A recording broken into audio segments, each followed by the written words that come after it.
একটা সন্ধ্যার কথা। অঙ্কিতা ব্যস্ত মন নিয়ে ফোন ধরল, কিন্তু ভুলক্রমে সে রাকেশের নাম্বারে কল করে বসল। রাকেশ প্রথমে বিস্মিত, কারো কাছে এমন ভুল ফোন পাওয়া বিরল ঘটনা। অঙ্কিতা বুঝতে পারল যে সে ভুলে অন্য কাউকে ফোন দিয়েছে, তাই সে সরাসরি ফোন কেটে দিল। কিন্তু রাকেশ ছেলেটি সহজে হার মানল না। বারবার কল করে অঙ্কিতাকে বিরক্ত করার চেষ্টা করল। প্রথমে অঙ্কিতা বিরক্ত হলেও পরবর্তীতে রাকেশের কথার মধ্যে এক অদ্ভুত কৌতূহল ও আন্তরিকতা খুঁজে পেল। সেই ভুল ফোন কল আস্তে আস্তে তাদের মাঝে একটি সুন্দর বন্ধনে পরিণত হল। দিনের সাথে তাদের ফোন কথা শুধু ভুলের গল্প নয়, হয়ে উঠল আবেগের গল্প। অঙ্কিতার মনে জন্ম নিল রাকেশের জন্য এক অজানা ভালোবাসা। রাকেশও বুঝল যে অঙ্কিতার হাসি ও কথায় তার হৃদয় হারিয়ে গেছে। একসময় তারা একে অপরের কাছে ভালোবাসার স্বীকৃতি দিল।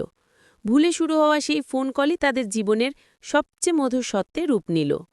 যে ভালোবাসা কখনো পরিকল্পিত হয় না, তবে হৃদয়ের ঠিক ঠিকানায় এসে থামিয়ে যায়। তারা বুঝল, ভুল ফোনের সেই মুহূর্তে